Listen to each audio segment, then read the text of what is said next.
Have you ever wondered what the most common trap is once we have experienced emotional rebuilding and possess a beautiful life garden overflowing with living water? The answer is locking our doors and enjoying it all by ourselves. Hello, brothers, sisters, and dear friends. Peace be with you. I am David, and it is my absolute pleasure to welcome you to Lesson 5 of our Song of Songs series.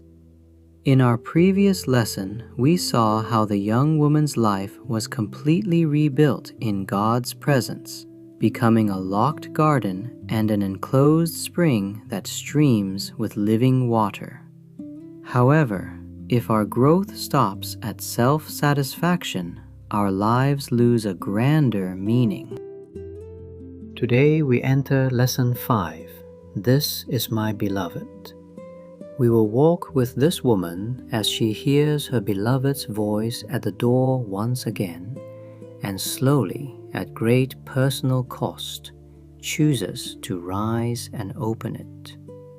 This is not a lesson about self-improvement or finding a sense of purpose. It is a lesson about love responding to love. When we truly know the Beloved, something inside us begins to move, not because the world needs us, but because He is standing at the door, calling our name. Part 1. Rising to open the door, offering the experience of a restored life. As we enter Chapter 5, the Beloved arrives at the young woman's door once more, knocking urgently and calling out, "Open to me, my sister, my darling, my dove, my flawless one, for my head is drenched with dew, my hair with the dampness of the night." Song of Songs, chapter 5, verse 2. By this point, the woman has reached a state of beautiful maturity, even being called flawless by her beloved. Yet, faced with his call out in the cold night dew, she hesitates. She says, "I have taken off my robe. Must I put it on again? I have washed my feet. Must I soil them again?" Chapter 5, verse 3. In counseling and spiritual care, this is a moment we recognize deeply. This is not laziness. It is the fear of losing the peace we finally found. After God restores us, something in us becomes quietly afraid to open the door again. Afraid that love will cost us too much, that stepping back into the mess of the world will undo everything we have worked so hard to rebuild. When a person finally crawls out of past insecurities, anxieties, and trauma to regain inner peace and joy, our instinct is to lock that door tightly. We think, "It took so much work to get to a place where no one can hurt me anymore. I finally have this bright, positive life. Why should I mess it up by getting involved with the messy, complicated problems of people out there? Why disrupt my hard-won peace?"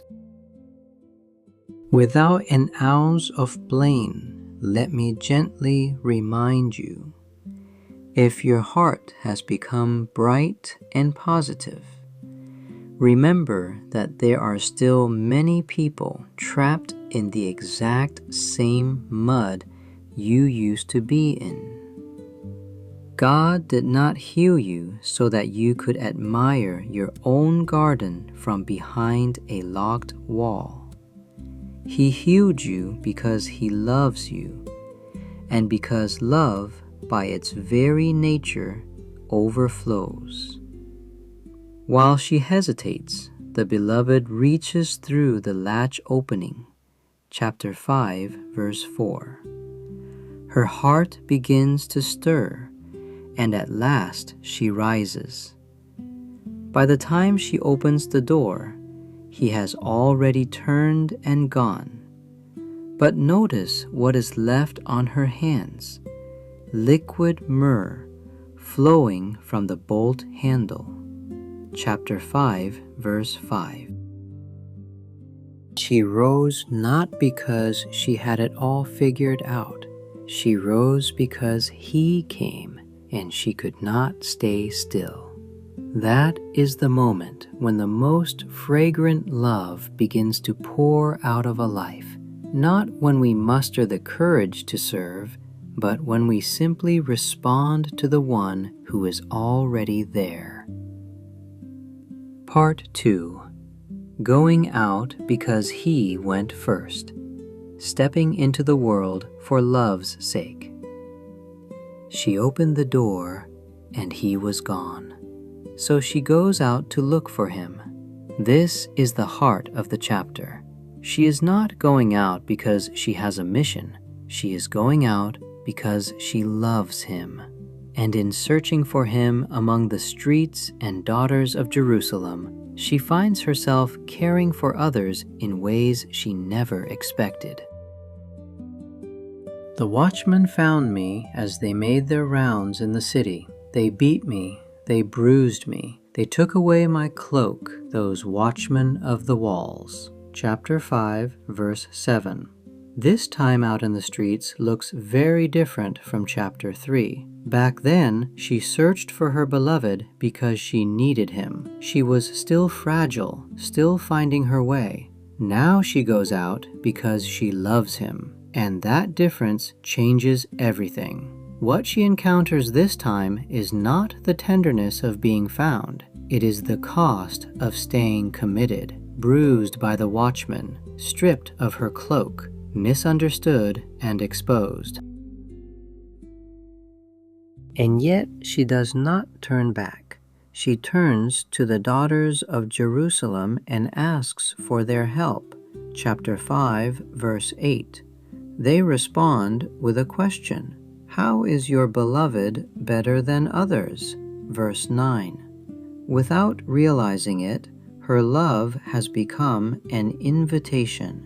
Her searching has opened a conversation. This is the quiet miracle of going out for the right reasons. When we move out of love rather than obligation, something in us becomes irresistibly attractive to the people around us. When you find your footing again, through faith, through counseling, through long and quiet seasons of healing, you carry something that the world around you is desperately looking for. Not a strategy, not a program, a story.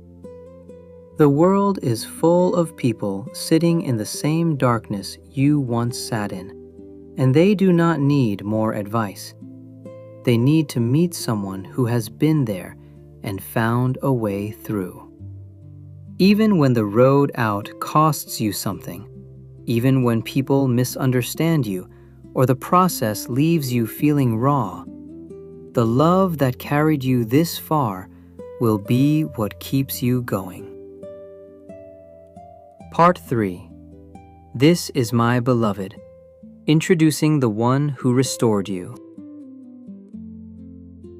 In response to the curiosity of the daughters of Jerusalem, the woman launches into an incredibly passionate and detailed praise of her beloved, from verses 10 to 16. She describes him from head to toe.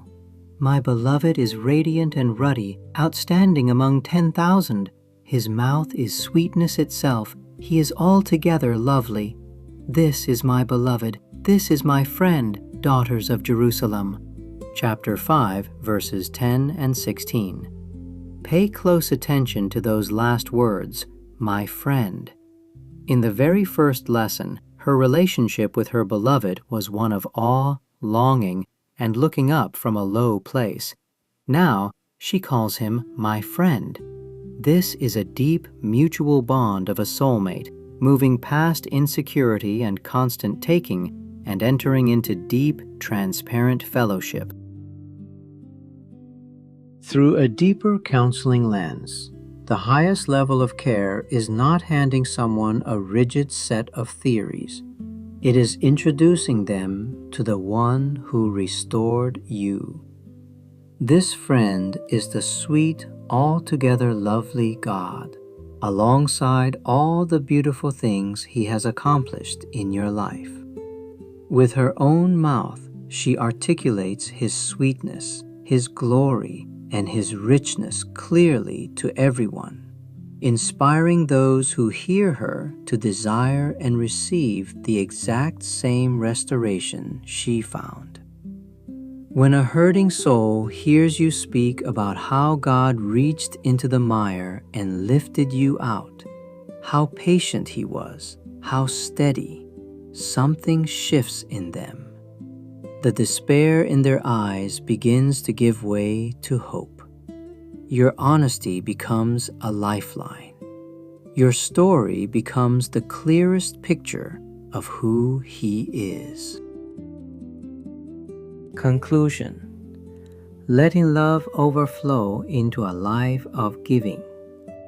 Dear friends, from Dog Am I in the first lesson to He is altogether lovely here in the fifth, we have traced the complete trajectory of a life moving from deep insecurity to offering itself completely. Maybe you are in that quiet, beautiful place right now. Your heart has been tended. The garden is full, and something in you is wondering whether it is time to open the door. I want to speak gently to that part of you. You do not have to have it all together before you step out. You just have to hear His voice and be willing to rise. Rise up, open the door, not because the world is waiting for you, though it is, but because He came and stood in the night dew and called your name. And when love like that has found you, you cannot stay quietly inside forever. As you begin to pour out what you have received, you will find that the living water in your garden does not run dry. It runs deeper. True maturity, as this chapter shows us, is never meant to be hidden behind a locked door. It is given away, and in the giving, we find that we were never the source. He was. Thank you, everyone. I will see you in our next lesson.